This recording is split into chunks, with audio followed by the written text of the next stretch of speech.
Tabasum ma'am, and all the faculties of the CMR University, and my dear students.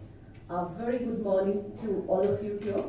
So, today we will be talking about the surrogacy practices, but you see that I added two more things there, the commodification of women's body and choices.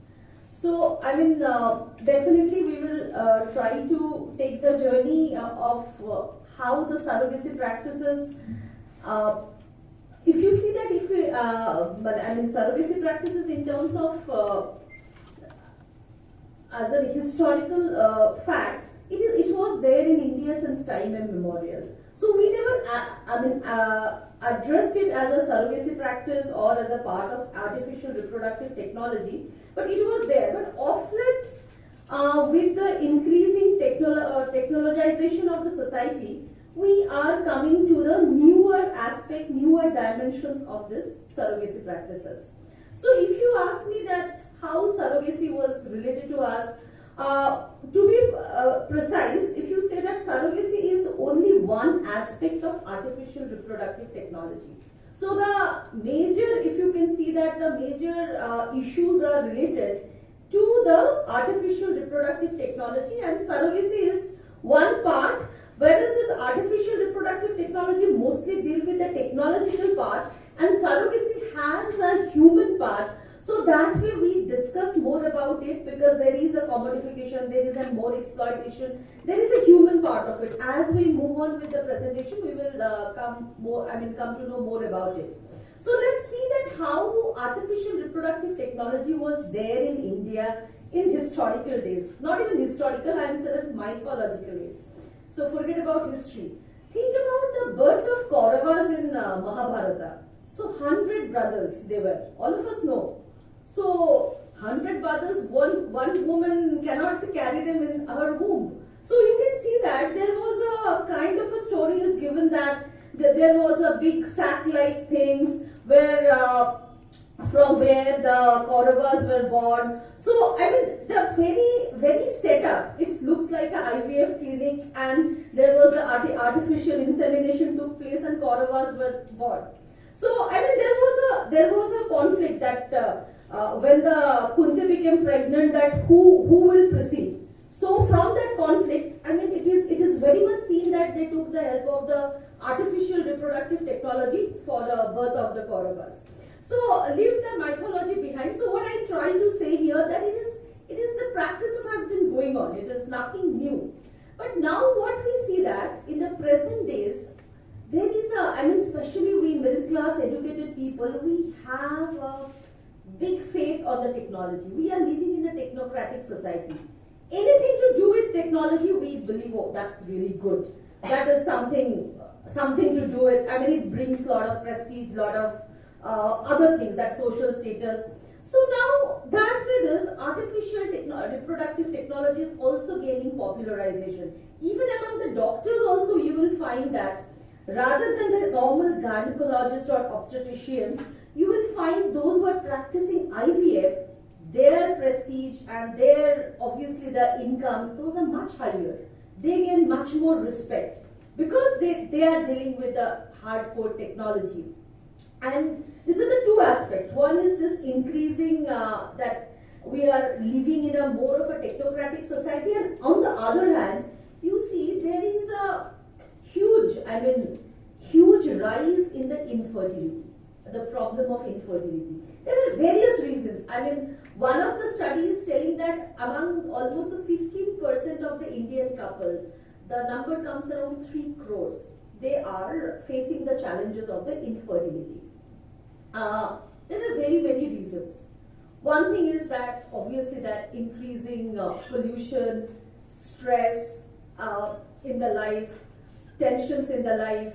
Then marriage is for both, for women naturally, if you can see that fecundity period, what we call about, that is naturally 20 to the most safe period is 22 to 28 years.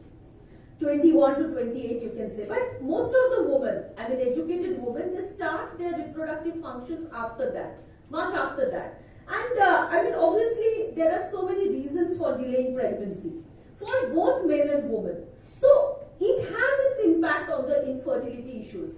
But one interesting thing you can say that infertility is a couple's problem. It is not an individual problem. A couple face the problem of infertility, not an individual face. But when we look at the infertility thing, we see that always women are at the receiving end. It is not like there are certain, you can see that the colloquial term, like in Kannada they call it Banjetana. So Banjetana only women receive. I mean those terms are only for the woman. Men, you never say a man is infertile. It is only women who are infertile. So as I was telling that, like when you look into that, when you are talking about reproductive technology, we look into the reproduction as an action. So it has got different meaning for three different categories. I mean, whom I am going to represent through my presentations. One is for the doctors and obstetricians. They think that reproduction is an area of professional specialization defined in terms of pregnancy and childbirth, and reproductive technology offers this physician, as I told you, that entry into a very high pay, cutting edge circle of high technology, and which enormously enhances their prestige and reputation. For the patients, again, it is reproduction means that ability to procreate, and there is in a patriarchal society, we pay a heavy premium on giving birth to your biological children. It is not important to have children. There are many ways you can have children. You can perform your roles, like you can do adoption, you can do foster care. So there are many ways. So I mean, you can see that in our traditional practices, those examples are also no less. Yashoda Krishna relationship, it is nothing but an adoption relationship. There was a lot of fostering relationships. So you go back to, I mean, our mythology, history, ample of examples are there. So to satisfy your maternal instinct or your paternal instinct, it is not just that you have to have your own biological children. But if you look at the biological reproduction, so you see that somehow that gets a lot of emphasis. And here comes the objection of the feminist. We will discuss about, since you all are from the women and gender law sections. I think you would love to listen to those arguments. So I mean, for feminists to start with, they see reproduction as a potential source of women's power, since it is a unique female ability. Like you can see that entirely that nature and female, they have only that particular power to reproduce. It is not, the man. So like civilization or patriarchy, that is nothing but, according to feminists, that they would like to overpower this power, unique power of the female and the nature. So they also see that there is a historical, as they try to see that when it is a source of liberation for the woman, at the same times, this reproductive power is also the limitations of the woman's power. So how they are doing, if you look at this medical aspect of the reproductive technology, you can see that what is the definition of infertility or infecundity? That is mostly as a failure of a sexually active couple to have a baby within 1 year of marriage without the use of the contraceptives. So though it is a couple's problem, as we see that burden of infertility is always vested with the woman. Under the patriarchy and its son preference, we see that begetting a children gets the utmost importance. And very interestingly, you can see that, like having own biological children, it is the beginning point of all other discriminations and divisions in the society. You may get surprised that why I am making such a big sweeping statements. So a child is born, child is born with no religion, no caste, no ethnic identity obviously remains with the features, but there is no caste or religion of a child. So we impose, being a parents, we impose. Even we impose sexuality on a child. Depending on the external genitalia, we impose sexuality, we impose gender identity, we impose caste, we impose religion, we impose so many things on a child. So and this comes because I think that the whatever I wish, whatever my identity, my child follow the same identity. So that starts with lot of problems. And if you see that the inability to have children is seen as a profoundly disturbing. Infertility requires continuous decision makings, whether to continue with the treatment, try a new procedures. If you see that this IVF or artificial reproductive technology induced procedures are extremely invasive procedures. I have seen a couple of my close friends, even one of my PhD students undergoing that. And you see that though infertility is a couple's problem, it is always women who are at the receiving end. It is a couple's decision, but woman has to endure all those hormone injections. I have seen my student, she was on the peak of her PhD, but at the same time she has to underwent that entire ups and downs of the treatment procedures, where your health really go haywire, your hormonal development, your mental health, because that is one of the things we never address. Any procedures when we undergo, we more or less we think about the physical aspect of it, but the mental burden of the disease, it is not a disease. That is also a problem.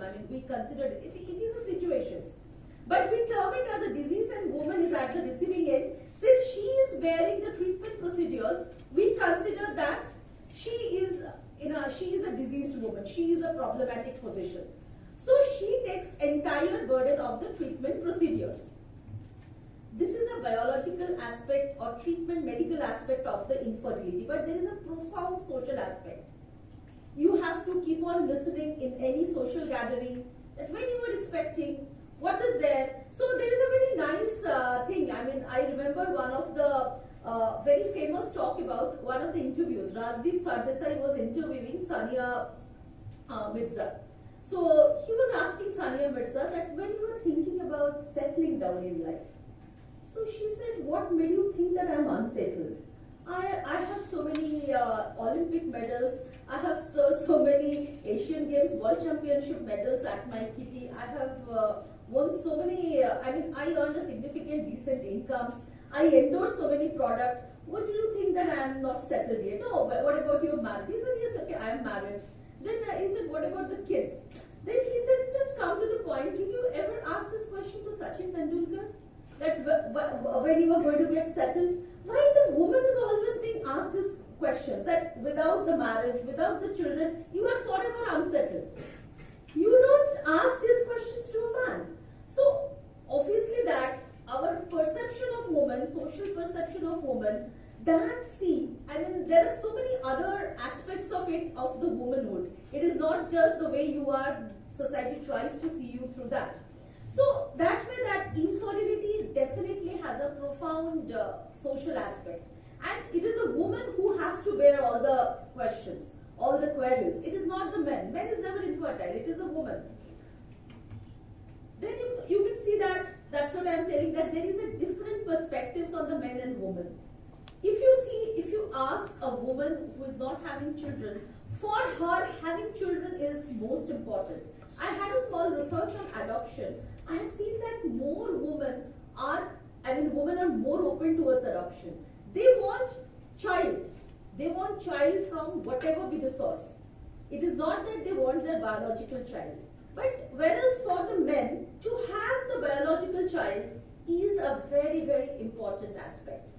They put much premium, they put much emphasis on having own biological child.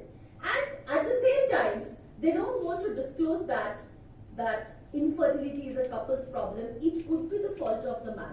So women not only carry her burden, women also carry the husband's burden. They don't try to disclose that the problem is with whom. So women are far more inclined to the adoption as a solution than the men. Many women resort to IVF and other intrusive medical procedures to obey the value of the male-dominated society. A society which glorifies motherhood in order to motivate women to produce more children for their husband. So feminist literature has criticized the increasing medicalization of reproductions. To many feminist scholars, that reproductive technologies are just the new form of medical interference with the woman's body. We see that there are various ways that female bodies are being violated, be it through the sexual violence, be it through the population policies, because it's the government. Like yesterday I was seeing that the Chinese government now making calls to the newlyweds couple that when you are thinking about the family. So far China was following one child policy, so they saw that there is a huge impact on their population. So they are, going to face a population challenge in coming years. So now they want to produce more. So you see that it is a state which is dictating how many children you are going to have. It is not you, it is not the woman whose body, they are not going to take the call. It is the society, it is the state. If you see that the feminist movement, initially the liberal feminism times, they thought that it is the society, social system. From there the inequalities and injustices are emanating. So they took off more of a, you can see that education, legal reforms, this route. That way, even you can see that in India also we followed that. We did the constitutional reforms. We have the best of the laws in the world. But still, do you think we are living in an equal society? Only changing laws are not enough. Because the laws are not grown out of it is not an organic development of the societal growth. It was imposed like. So that way, dowry is prohibited so many years back. Still dowry is a dominant practice. Child marriage. Since the age of 19th century social reform, we are fighting child marriage. Now also presently I am doing a project on the child marriage with the government of Karnataka. Still post-COVID child marriage is a huge menace. Karnataka is one of the leading states in terms of obviously reported cases. Many states it's not reported also in terms of child marriage. So it is still a very big living burning problem. So what I mean to say that then from that liberal approach, now the feminists they have come to adopt the radical feminist approach. Radical feminism see that the woman's body is the site of oppression. Most of the oppression happens with the woman's body, be it sexual violence, be it the policy decisions, be it the beauty. The definition of beauty is also violence of the woman's body. You have to pierce your ears, you have to pierce your nose, you have to follow a certain kind of a size. Sometimes thin is beautiful, somewhere fat is beautiful, somewhere tall is beautiful. You have to follow the Chinese food binding. So there are a lot of controls on the body. The same way, artificial reproductive technologies also are invasion on the female body. So we are not accepting the way body is, so we are invading the body and we are trying to we are trying to expecting a response from the body as per the social need. So we can see that in the treatment cost of artificial reproductive technology is very costly. It is immensely costly and success rate is also like it is glorified. You go to the street, you walk down, every second street you will find one IVF clinic. As if you will find that every other person is the infertility is such a huge problem and they are giving you the solution. But nobody tells you about the success rate. Success rate is also very few. So by spending each cycle cost you some 2 to 3 lakhs, sometimes even more. And success rates are like, I am telling you that 32% for the woman under 35, 25% for the woman aged 35 to 37 and 19% for the woman aged 38 to 39. As you grow older, it becomes more less. So on an average, they say that it is a 25% success rate. For that, you have to endure so much pain, you have to spend so much money. So definitely when the facility comes with such huge premium, it has an inherent class bias. Reproductive technology is not it is not that only infertility is a problem for the wealthy couple. Infertility is a problem for every couple. It can be a problem for every couple, but they cannot avail it. You will not find an infertility clinic in public hospitals. Government hospital, there is a proposal now they should start, but it is immensely costly and success rates are so few, no government hospital runs it. So you will not find them in the public medical health system. So when we talk about the assisted reproductive technology, we see that it has got primarily two functions. One, it is reproduction controlling technology, and another is the reproduction aiding technology. So we are concentrating on the reproduction promoting technology. If you see the controlling technology, you have contraception, sterilization, abortion, and when you see that reproduction aiding technology, we have the artificial insemination, in vitro fertilization, surrogacy, and now the newer dimension is coming, uterine transfer. So I will come last to that. Now, what is the feminist argument in favor of ART? So if you see that, mostly this ideas came with the radical feminists, as I told you. So they see that women's liberation requires a biological revolution. So they've borrowed from the Marxian principles, and the way Marx thought that economic revolution will end to the economic oppressions, and the poor people or the proletariat must seize the means of production in order to eliminate the economic class system. Women, according to this feminist group, they think that women must seize the control of the means of reproduction to eliminate the sexual class system. So following the Marxian principle, they think that woman is not in a position of controlling the biological, process of reproduction. It is a main control system. What makes, why the patriarchy needs it? Because they think that this is the inadequacy in the men which they want to compensate by controlling the female reproduction process. So that way you can see that all this monogamy, polygamy, all this process started where female sexualities are being controlled by the men. So what makes this biological revolution possible? That how women can gain control over this possibilities of this reproduction. So according to this radical feminist, especially Shulamit Firestone, they thought that it is through the technology. So technology must replace the burden women take in the reproductive process, and it will, so like what will be the process? Like woman who begets a child need not bear it, and woman who bears a child need not rear it. So splitting the motherhood in the different components. So Firestone believed that when women and men stop playing substantially different role in reproductive drama, it will be possible to eliminate all sexual roles.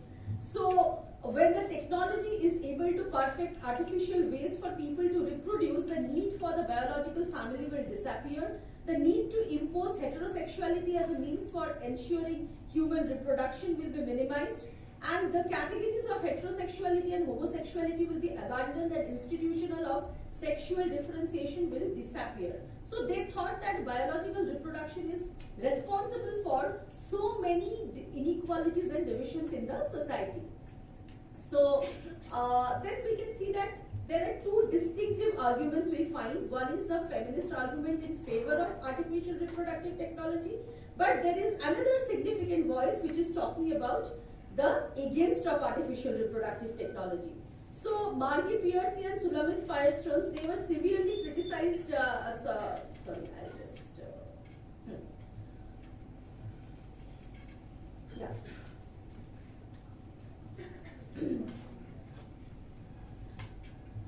They criticized the Shulamit Firestone's idea of reproduction through the technology. They say that reproduction is a woman's, one of the advantageous position.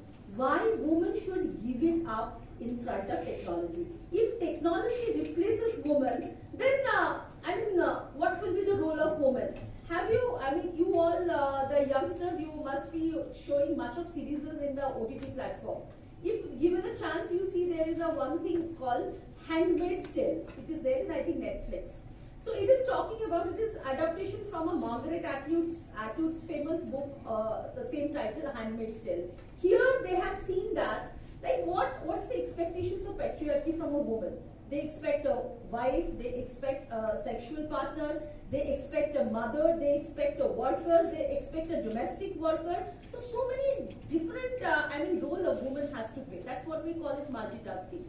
So, but multitasking every role to its perfection. So, Handmaid's Tale is showing about it is a hypothetical society where for every role women are splitted. There is a woman for sexual performance, there is a woman for wifely role, there is a mother who could be a good biological mother, who has got a more physical strength, there could be a good social mother. So if you split women's role in so many categories, and if you professionalize these categories, what catastrophe it may lead. So you can see yourself. So I mean, these group of feminists is arguing that if you take away this mothering role and if you replace this technology, women might face these problems. So the replacement of women's childbearing capacity by men-controlled technology would definitely remove women's biological burden, but it also will leave women without a product for which with which they can bargain with the patriarchy. So now let us come to all these theoretical aspects behind and see that what are the different kinds of ART practices we have. So we have this in vitro fertilization. In vitro fertilization is a technique letting fertilization of the male and female gametes, that is sperm and egg, occur outside the female body, which precisely you call it as a test tube baby. So the fertilization takes place outside in a controlled atmosphere. Then there are transvaginal ovum retrieval. It is a process whereby a small, the eggs are collected from the female body. So I just try to see that what are the issues happening. So only 21-22 we have the Surrogacy Act, Artificial Reproductive Technology became a law, a controlled process since 2022. But we will see that since 2002 there was a number of series of initiatives happened. So far a women were allowed to give 5 times an egg donations. Now only in the present thing they have made it only once. A woman can do it only once in her lifetime. So as simple it is, I'm saying it is not that simple a process. Sperm donation is a much simplistic process, whereas the egg donation is a invasive process. There were a number of deaths also happened, and those deaths are simply stated as a young girl died of some health complications. But many young women made it a profession. They were regularly donating eggs because egg donation gives you big money, sometimes 50,000 to 1 lakh per donation. But it is an extreme impact on the female body. Many poor women, especially in Gujarat and Maharashtra, there were a number of such cases. Women, especially these ART clinics, they were exploiting the young woman. Now also you don't know, they have made only once in a lifetime, that too not more than a 7 oocyte can be given. But who are going to control? That controlling process is also a big questionable. Then there is an embryo transfer. So embryo transfer is like through the in vitro fertilization with artificial insemination, the embryos are created. Now those embryos are transplanted to the womb. So either could be on the genetic mother's womb or could be on the surrogate mother's womb. And then the pregnancy term will be completed and the child will be given birth to the children. So now this embryo transfer also, there are issues. So when through artificial insemination and in vitro fertilization they create embryos, of course it's such expensive process and that cannot be repeated. They create multiple embryos. And as per the rules suggest, at a time you can implant only 3 embryos in a woman's womb, because sometimes few may not survive and all these things. There are a number of complications are there, so that is the procedure. But what will, after a successful term, once the IVF process is completed, a woman delivered a child, then what you do with these excess embryos? This is also a huge social issue. Medical, ethical issue. First of all, the ART clinics can cryopreserve them for the 10 years, as per the law. After that, with the permission of the commissioning parents, they can destroy it or they can give it for the medical research. But you never know that they might transplant those embryos to some other commissioning parents. So that has got a huge biological and social repercussions. Because you are having your children growing up somewhere, you never know. The children might marry among each other. Because entire this process of ART, the secrecy is the whole mantra. Who is the egg donor, who is the sperm donor, nobody ever get to know. Those secrecies are maintained. Have you seen, any of you seen, there is a very famous, very interesting movie by Ayushmann Khurrana, Wiki Donor. Given a chance, you see that. Yeah. You see that what problem artificial technology can create. There is no limitation of a sperm donation. A man can, up to a certain age group, can do it. So, there could be, other than his own biological children, he may be fathering number of children. And those children are not aware of their biological identities. So there are huge ethical issues associated with which we are not talking much. Society is a bit silent about those things. Then we have this surrogacy via gestational carriers.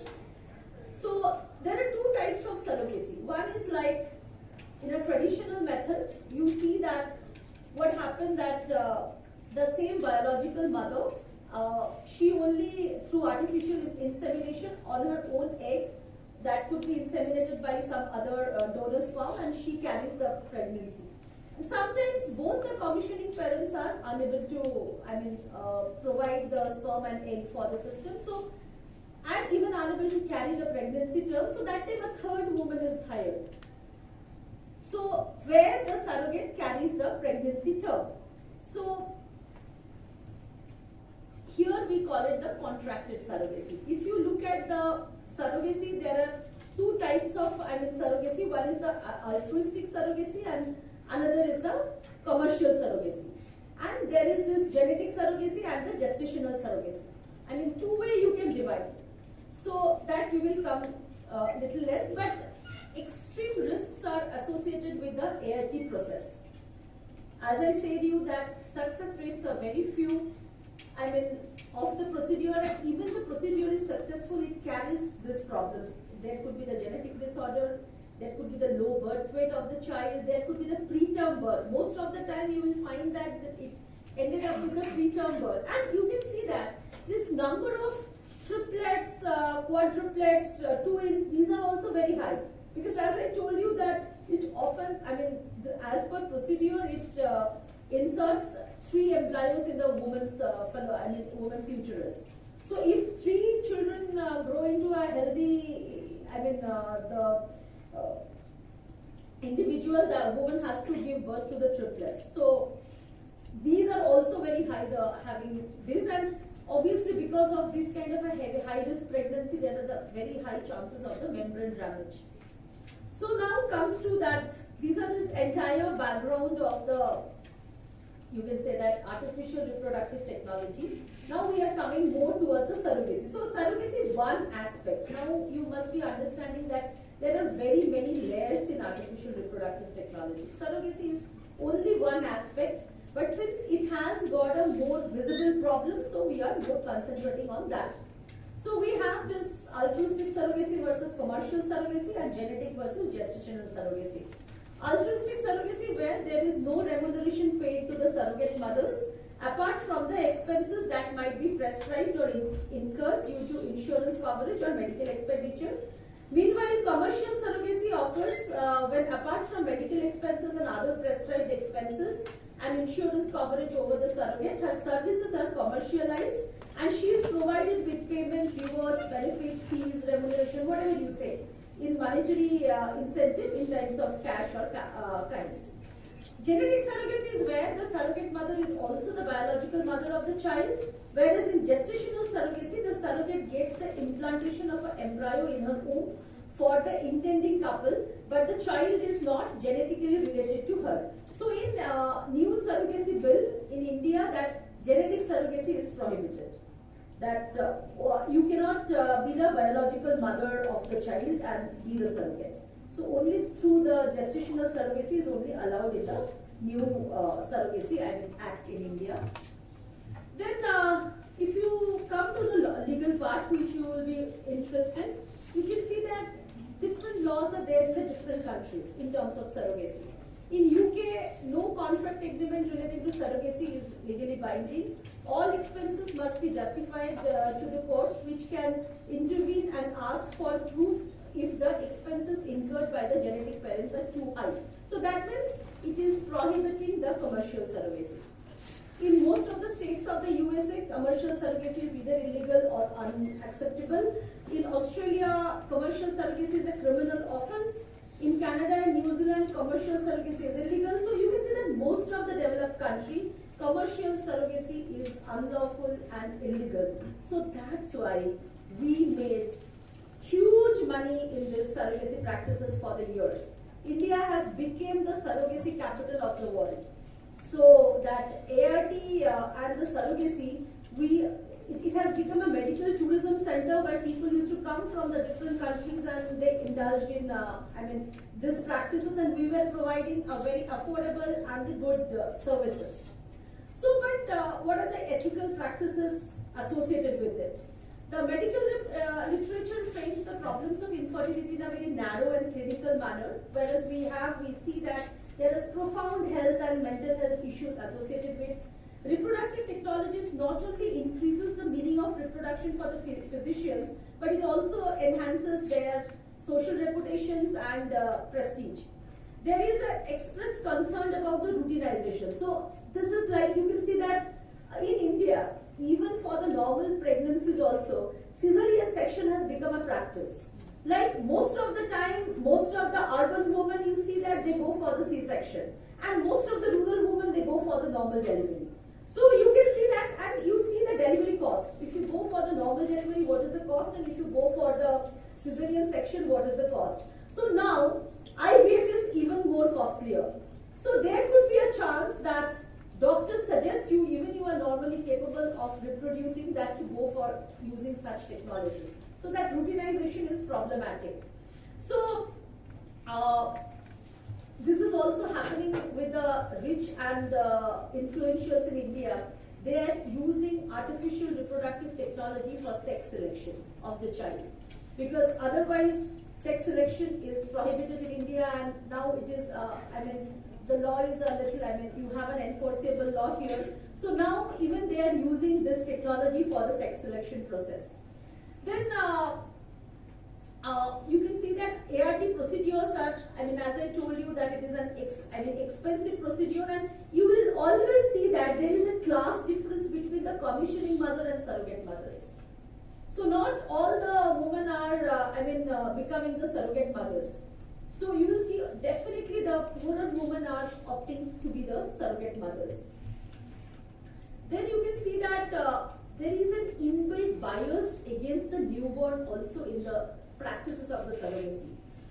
Just to underplay the bond with the mother and child, because commissioning parents are very, wary of that. So they immediately after birth, they take away the child from the mother, birthing mother. So it denies the child's right to be with the mother and essential right to be breastfed in the crucial first 3 months. So only in certain exceptional cases, many a time they hired the services of the another milk mother for milking the child. You see that you are splitting the motherhood into so many concepts.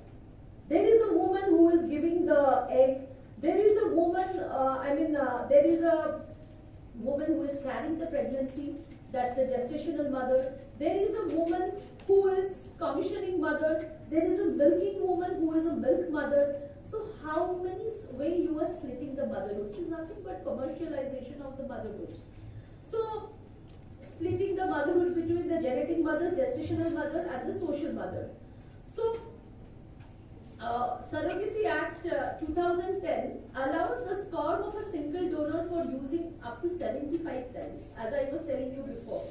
That what kind of a moral, ethical dilemma it might create. So every child born through ART, whether disabled or one of a multiple pregnancy, must have the same rights of the survivor. But here you are using the practice of eugenics, what Hitler was famous for using. So you are only selecting the most healthy fetus. So you can even determine you want a very athletic child, you can select the sperm in that way. You want a very compassionate child, you can select the egg or sperm in that fashion. So you are determining, you are trying to play the role of the God. And also, you are determining that which child has got right to live. You are completely going against the principle of the accommodation of the persons with disabilities. So these are so many ethical issues already used with the surrogacy practices in India. Another is that the celebrity surrogacy. You can see all our, till today, there was a lot of grey areas of the surrogacy. Taking advantage of that, now only presently, only telling that you are a proven in couple with the infertility, history of infertility, then only you can go for surrogacy. But you can see that this Amir Khan, this Shah Rukh Khan, everybody went, though they have their own biological children. In West, celebrities are propounding the adoption. But here we are more going, many of them, especially in the Bollywood and all, you will find lots and lots of celebrities are going for the surrogacy practices. They have. Now I think there will be a little difficult with the changes in the law. So they are also giving up very wrong notions. They are also establishing, there are many single men and women also became parents through surrogacy, which has become, that is again a grey areas of the modern law, which we will discuss. Then another thing also with the surrogacy practices, you can see that the experiences of the surrogate mother, who motivated primarily by shortage of the personal income, often endure the social stigma associated with the surrogacy. They leave home, lie about the parentage, and claim the death of the baby after it has been handed over. So I share with you a personal experience. I was, while doing a bit research on this, in Bangalore there are a lot of this surrogacy clinics. In these clinics, the hostels are attached, because obviously the commissioning parents then don't want their children to be born out of a poor mother who has got not so much nutritional support and all. Initially they used to provide the monetary support, but often these poor mothers, gestational mothers, they have their own children. So in front of them, they cannot have the milk, egg and nutritious food, and children don't eat. So then we didn't like it, that they are sharing their part of food with their own children. So we wanted them in the hostel. So there is a hostel created for them. This is a case of a poor woman. It was the family decision, husband and wife decided. So wife, because to solve the family's precarious financial condition, she decided to be the surrogate. She came in the hostel. She was not allowed to meet her children or husband or anything. She delivered a healthy child. And then she asked the hospital authority, the mediating authority, that her child ceased to be paid. They said, no, your husband came and took the money. She said, okay, fine. Then she went back home. After reaching her village, she found there is nobody. The house is empty, and the neighbors were very, very annoyed with her, said that you eloped with somebody, you became pregnant, you ditched your husband and families, and what kind of mother you are. So she was like in an utter shock. She didn't know her husband, her mother-in-law, her children are gone. So like end of the process, she lost everything. Even the hospital also said that you both came together. When your husband came for the money, we gave the money to the husband. So how come we know that he will cheat you? It is not we cheated, it is the husband who cheated you. So she lost everything. So there is such, it is not always the stories of this kind of, you can say that exploitation and oppression. In Gujarat, you can see that there is an Anand model. So in Anand model, they say that, it is empowering women also. So we have to see that, because poor women, through this way, they are gaining a significant income. That income they are using for their own economic empowerment or the empowerment of their children. So there are both sides of it. So, now we will see that this, the tourism part. There is an increasing, you can see that the surrogacy boom in India, you can see after legalization of commercial surrogacy, the whole issue become a lot of I mean, it's a very hassle-free procedure, as at least it is legally. The surrogacy agreement under the Indian Contract Act was recognized and was also provided for the single parents who wish to have the kids.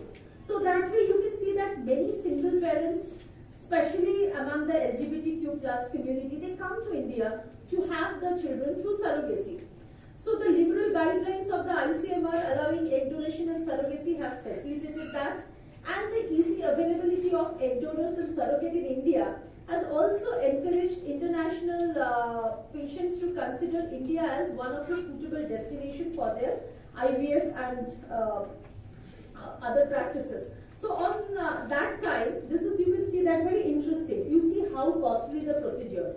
This is a surrogacy ad, I mean ART ad from a Delhi clinic.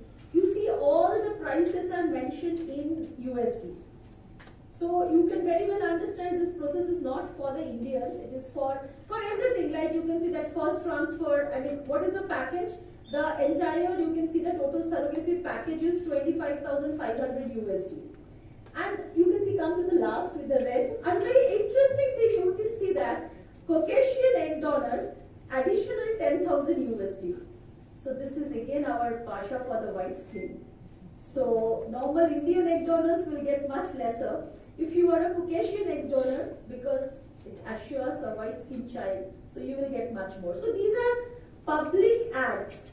You can see that the very language of the ad, the very content of the ad, which will show you, and this is, I'm telling you, it is sometimes like 10 years back ad.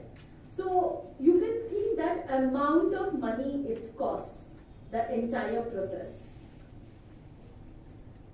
So now you will see that the legal part, how the law has evolved. So the process has become famous in India with the birth of world's first, I mean that was happened in Kolkata, that Kanupriya, but that doctor, that ART and IVF, we disbelieved him and he finally had to commit suicide because of the pressure from the medical fraternity and the society. So 2002 commercial surrogacy became legal in India. Still the legislators didn't put efforts to make codified the law of surrogacy till 2008. In 2005, Indian Council for Medical Research drafted some guidelines for the surrogacy, but it lacks the legal backing. Baby Manji case, that was again a Japanese child who was born in India through gestational surrogacy, but in the process her parents got separated, the commissioning parents. And in Indian law adoption law does not allow a single man to be a father of a daughter. So an NGO put a case against that, and it went a huge problem because the child remained with the surrogate mother. Surrogate mother, what she will do? She is a poor woman, how she can carry that? Then finally there was a Supreme Court intervention, and the grandmother of the child came, and finally it was sorted out. So that actually reminded us that how we need a strict regulation procedure. So ART bill was introduced in 2008, but it was never tabled on the parliament. After this, the Law Commission also recommended the need for surrogacy law in its 228th report. Then ART Regulation Bill 2010 was drafted, which contains provision regarding the regulation of surrogacy clinics, rights of intended parents, surrogates and children, but it was silence about various aspects relating to the public policy. Then again 2013 similar laws was drafted, but it neither got approval of the parliament. In 2016 the surrogacy bill was passed by the Lok Sabha, but it was introduced but not again passed in the Rajya Sabha. Then it was finally again reappeared in a form in 2019, and finally it was passed in 2022. The 2019 the bill allows the altruistic surrogacy, and that is which is continuing in the present also, and prohibited commercial surrogacy. The surrogacy is permitted when it is for intending couples who suffer from proven infertility and not for producing children for sale. Then there is no restrictions for unmarried persons or live-in relationship LGBTQ plus couples to adopt a child in India, but they cannot have a children through surrogacy. So they have prohibited a single individual to have children. 2008 bill allowed the foreign nationals to avail themselves the surrogacy services in India, but present bills don't allow the foreign nationals to use the same facility in India. So provision of obtaining the certificate of essentiality and certificate of eligibility by the couple from the appropriate authority is kept mandatory. So now we have the surrogacy registration process now. Then intending couple cannot abandon the child born out of surrogacy under any conditions. There are cases when there is a disabled child born and the commissioning parents, they refuse to accept the child. So the newborn child shall be entitled to all rights and privileges that are available to the natural child, and no sex selection can be done in the process. The surrogacy clinics are required to have a mandatory registration with the appropriate authority. The committee recommended that assisted reproductive technology regulation bill. So that is finally now done. This is there are certain rules for this embryo gametes. These are also done now. So now, but what are the inadequacies in the present bills?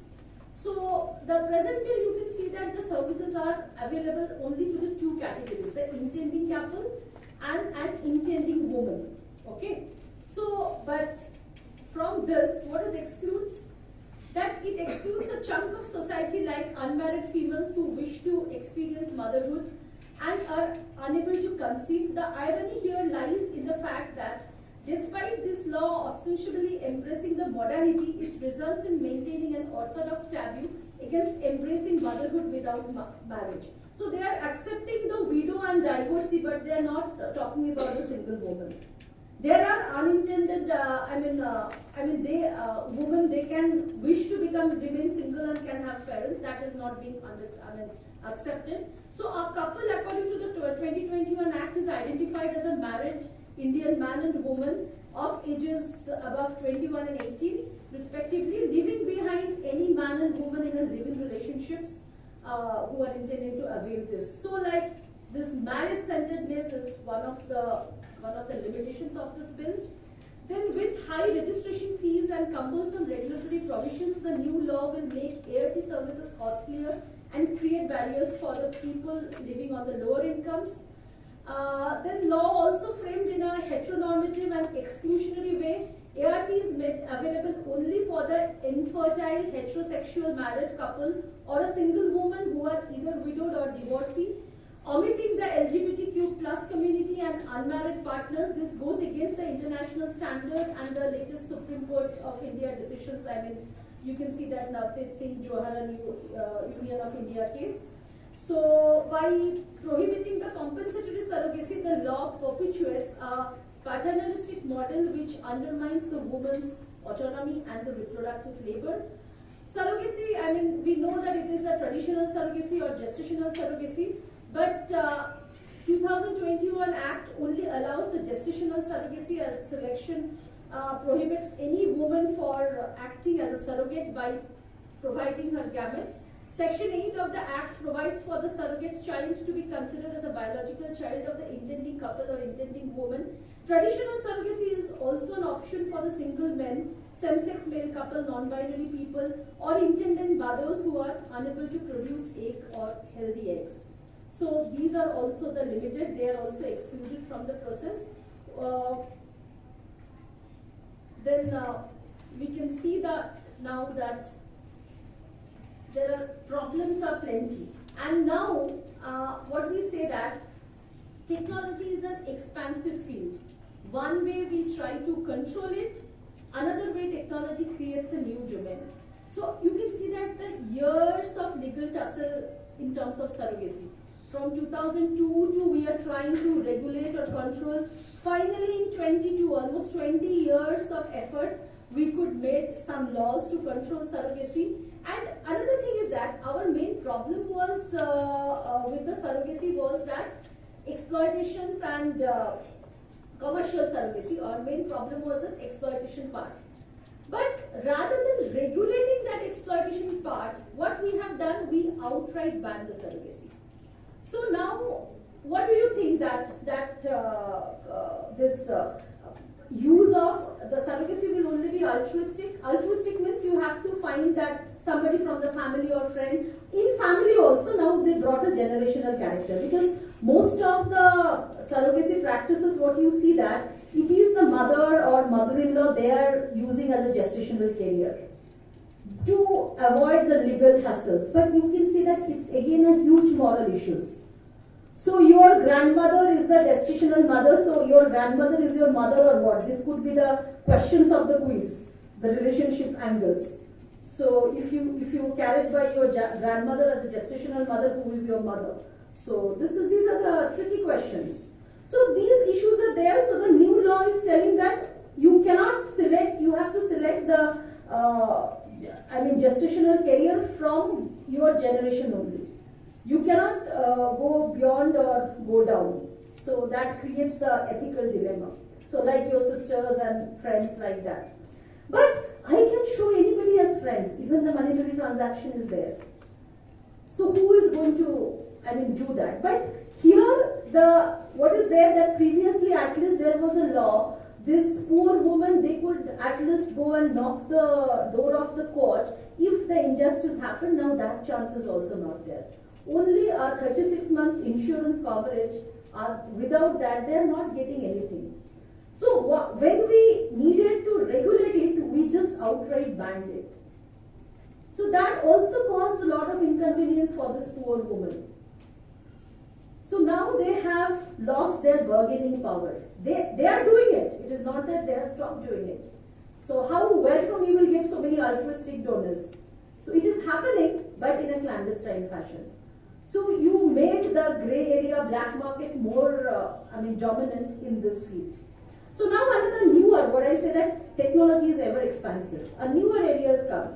As I told you, in the first thing that is called the uterine transfer. Now this is the uterus transfer. It is not only you are finding a gestational mother or something. The uterus of a healthy woman is taking out and implanted to a woman who is unable to carry out the pregnancy. Again here also the donors are mostly the mothers and all for the daughters. So that is happening. It is an extremely expensive process till now. But soon technology will make it, I hope, affordable. When then again come that like a kidney rackets and all, there will be the uterus rackets. So we have to think about the newer laws. So it is an ever expansive areas. So ART and surrogacy debate oscillates between the complex question of women's bodily autonomy and exploitation, mediated by male control technology and capitalism's inherent pressure for commodification.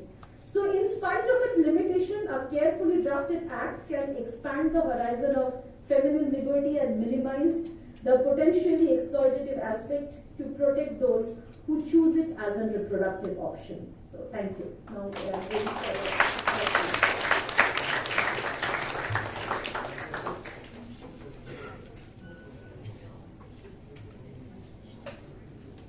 so now you have the questions.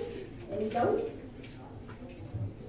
Or we want to know your reflections. You are the young mind. You people can give us the newer dimensions.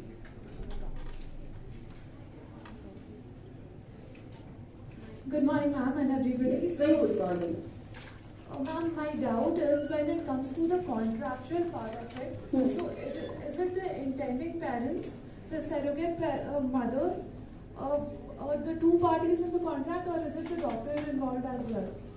They also, ART clinics are also involved in the process because it is not the direct that it was mediated through the ART clinics.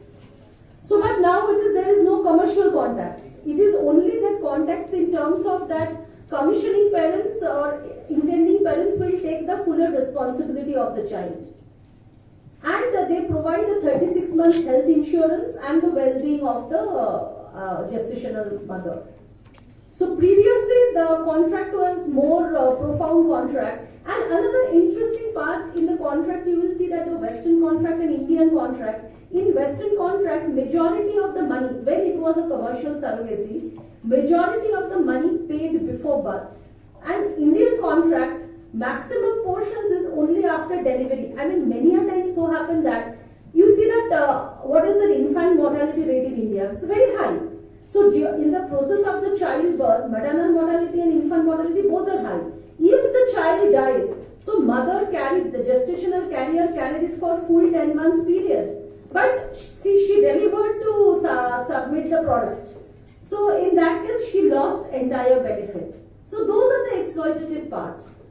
Those were the lacunae in the contract. So those things were never addressed. We outrightly banned the commercial surrogacy just to stop the problem, and we allowed the grey market to grow. Ma'am, so my doubt basically extends to what happens in a situation where the carrier's life is at risk during the course of pregnancy. So if it's the child and the baby's life at risk, the doctor will obviously and even the parents, the intending parents will give the consent for termination of pregnancy. But what if it is purely the carrier's life who's at risk during the entire process? So these are definitely, because carriers most of the time they don't have the bargaining power. So these questions are hardly ever addressed in the bill. That in such situation, ideally in any such situation, mother's life is most precious. Doctors also take that call, unless and until they are told otherwise. But medical ethics, they ask that always to give primacy to the mother's life. But here you are a very beautiful question you have raised. But in such situation, when there is a huge economic difference is there and economic investment is there, so what the medical fraternity will listen, that is a huge issue. So now to address all these things, they have created a national board. Because the first case that national board received, that there was a lawyer couple from Mumbai. They have cryopreserved their gamete in embryo in a cryopreserve center. Now they want to shift that to the IVF clinic. So there was some legal hassles on that. So you see that things are being addressed as this complex manner. But of course, these are much bigger things. But do you think that poor woman will be able to go to the court to seek, or her family, to find answer for this? And you know how protracted our legal system is. So I think you people can work as all these legal aid volunteers to sort out these problems. These are really need a lot of interventions. My question is, what is a regulatory solution for the adverse effects of surrogacy related procedures? Now ma'am, when it comes to these procedures ma'am, it could have a lot of impact on one's health ma'am, like the serious aspects as to cause of cancer and various other such serious illnesses. So in order to combat that ma'am, from a framework point of view, are there any regulations ma'am, and how can it be developed ma'am? Thank you. Yeah, thank you. So it's a very complex process, as you suggested. Only lawyers will not be able to do justice. We need a committee which should be like national board. Is, if you see that ART regulatory board, it comprises of the doctors, it comprises of the IVF specialists. So we need a team of specialists from law, from gynecology, from this IVF. Even you need the women's rights activists, you need the social workers. So it has to be, there cannot be a universal solution for all problems. It has to be understood case to case basis. Because each problem has a multifaceted impact. So either on the health, either on the mental health, or in terms of the use of technology or the legal contracts. So I think we cannot provide a uniform solution, because each case is going to come as a unique. But the thing is that how many cases are going to come before the board? My only worry is that first of all, the boards are not that powerful. And the second thing is that how many people will be able to afford, and because you can see that who are at the receiving end, that surrogate mothers, they are always from the economically and socially poorer sections. So will they be able to represent themselves before the board in such complications? You can see that how these medical companies, they did the practices of this HPV vaccine of so many that only very recently, India has made a regulations on the vaccine trials. Otherwise, internationally, companies used us as guinea pigs for centuries. You can see again some very nice OTT series are there on that. So these are the very live issues. So if these women are being abused, their reproductive system, like you can see that somebody comes and give you a huge money, this uterine transfer. A woman has already completed her, like you can say that 2-3 children, so she won't mind. But in the process, you can see that her uterus is cut and implanted. It is just like a kidney donation kind of a thing. So how she will manage herself post surgery? That is also, and and we have no law in this field now, right now. So this is an extremely complicated area, this, medico-legal cases. So, definitely I am neither a medical expert nor a legal expert. I am somewhere in the social. So we need to think about quite a holistic approach involving all the parties to address it. And there cannot be one solution for the entire problem. Hello ma'am. Yes. So I have a question. I am Nihat. Yes. I'm a student of third year BBA now. Sir. So ma'am, I believe there is a difference between female liberty and female supremacy. Female liberty is something, question of feminism, and female supremacy is, I believe it to be pseudo-feminism. But then, however, my question here is, ma'am, who is to be blamed? Is it the process? Is it the choice? Or, is it the lawmakers for allowing so? But because, ma'am, I just now went through a statistical thing which said that 60% of female are involved in this. So, like about 60% So of it is not guys 60%, are it is female. 100%. Pregnancy is, I have not heard any man carrying pregnancy. I'm not. Don't take me to be a supporter of patriotism. I'm not. No, But I'm then just who is to be 60% woman. It is 100% of women's issues with the woman's body. No, ma'am. I am telling, instead of convicting patriarchy, Yeah. who is to be blamed? Because about 60% of No, what gynecologists you are saying, female. So there is a it the very female who is good exploiting the female that's or it. who? Exactly, that's the point I'm trying to come to it. Yes. This is a very good point what you were mentioning, that this is also like woman is a biological entity, but woman is a very, very, hetero community. This thing, there is a multiplicity of the womanhood. You cannot say that in this room maybe there are 100 women are there. They are biologically women, but there are so many differences are there. So that intersectionality you have to understand. That's why I kept on telling you this process, that always you see that there is a hierarchical relationship between the commissioning mother and the gestational mother. So here you are very right that that woman is becoming the exploiter of another woman. Here, rather than the biological womanhood or sisterhood, the class aspects become more important, more predominant. But here also you can see that that woman is not alone. You can see that the patriarchal bias of the system, of the policymakers, in terms of selecting women who are eligible to participate in the process. So here comes the question of choice and liberty. You can see that only you are thinking that being married is the only sanctity to become a mother. Without being being married, you cannot become mother. So it is limiting the choice.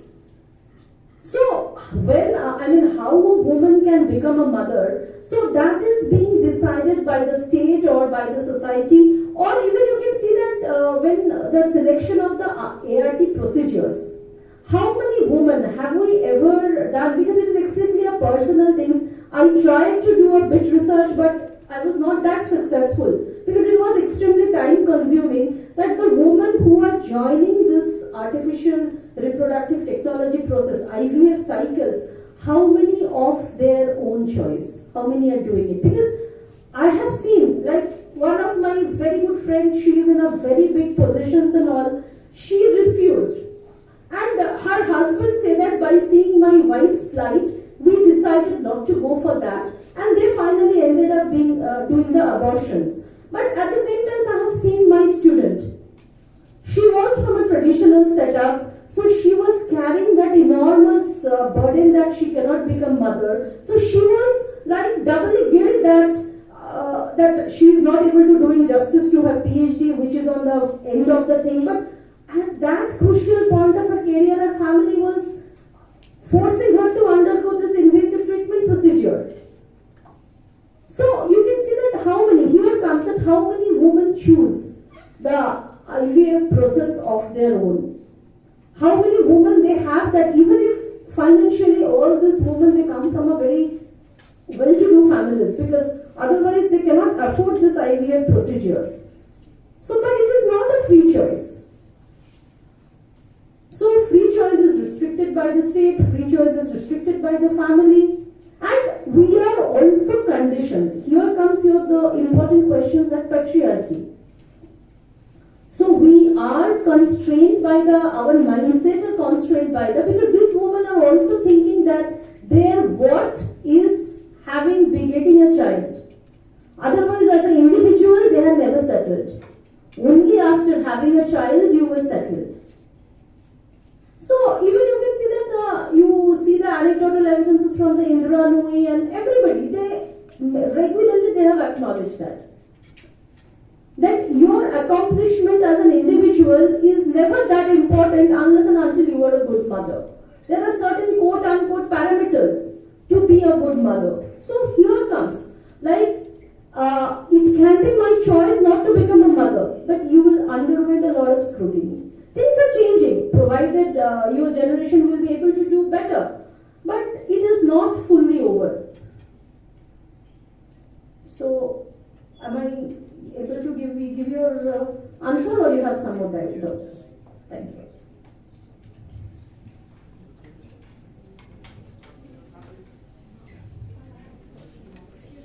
Yes. I have a question. Yes.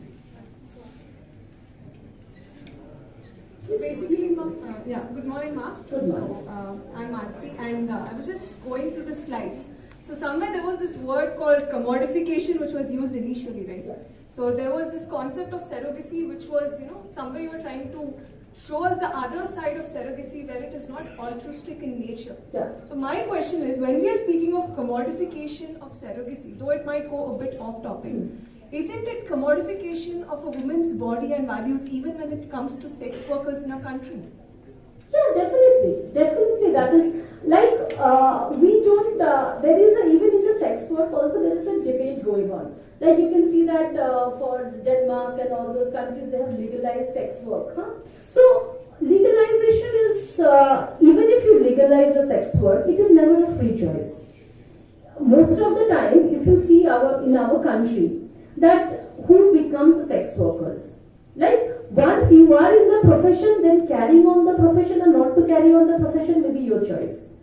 Because then sometimes some social workers also say that given a choice, this women are not ready to leave their profession. So even I spoke with some of them, they say that the kind of giving, once you are first time, second time, third time, it was a difficult choice. But once you are used to it, then it really doesn't matter, you are using your body. So that way you are right, they are using their body as a commodity and they are thinking that they are making money in much less effort and more gentle, decent money by doing that. But when they did it for the first time, it was never their choice. It was imposed upon them. They were exploited at that juncture. But if you see that, how many sex workers, they are free to leave their professions. Because this entire trafficking and this is a huge racket. So, it is never a free choice. They are most of the time sold to the brothels and then they can never come out of it. And given a chance, few, though they had the option to come out, they don't. But that number is very less. So, in that case, you can definitely say that they are using their body as a commodity, but otherwise, society is using their body as a commodity. That is very much there. So that is very much there. So basically the question around it is, I want to know, we were talking about various laws from other countries where they are discouraging commercial form of surrogacy. So what I'm trying to say is, that every country, they don't want to get into the nuances of the problems. So the outright solution from the government, they are on the morally higher pedestal to say that, okay, we have made it illegal, commercial surrogacy. Rather than regulating it, regulation is the need of the hour. So they don't want to get into that trouble. So they want to send a message that we are out of it, we have banned the commercial surrogacy. But by prohibiting the commercial surrogacy is not prohibited. You made the newer areas of exploitations. So what was expected that to regulation. So we are not regulating, trying to regulate it. Our solution is ban. So if you are having headache, chop the head. So is this the solution? No. So that's the problem here. so ma'am, Like, would you like to say that at the end of the day, you're trying to say that there should be somewhere, work dignity? Like we have it in other places, we respect women whatever they do. Exactly. Even if she's a prostitute, even if she's a doctor, Correct. anything.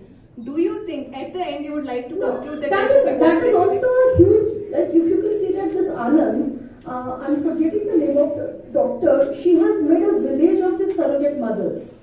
And so they made it quite a participatory model. So their things are working fine because they have a vigilant group which don't allow that a woman to become more than twice a surrogate mother. So there is a sort of distributive justice and women are coming as their choice. So many a time, they are doing it for the extra income for the family. So, but here now also, but most of the cases I'm telling this is this is the tip of the iceberg, it is not the true iceberg. Most of the cases surrogates are oppressed. Who you decide, how you select surrogates. You can see this, those hostels. Those are very clandestine fashion, they don't allow you. You will not understand what is going on, but that's the surrogate hostels. Even in the vicinity of Bangalore also they are there. Okay, so, but there you will mostly find that it's a poor woman. Mostly they come from the hinterland of the Karnataka. They are not from the Bangalore. So they don't know anything, they don't talk to anybody, things like that. So, but how you, because what is that the entire bill is trying to bring transparency in the process, because it was absolutely a grey area. So, but how it will be successful in bringing that transparency, that becomes a big question. So far it has not been able to, rather it created more confusion in the process than the solution. Thank you, ma'am. Thank you.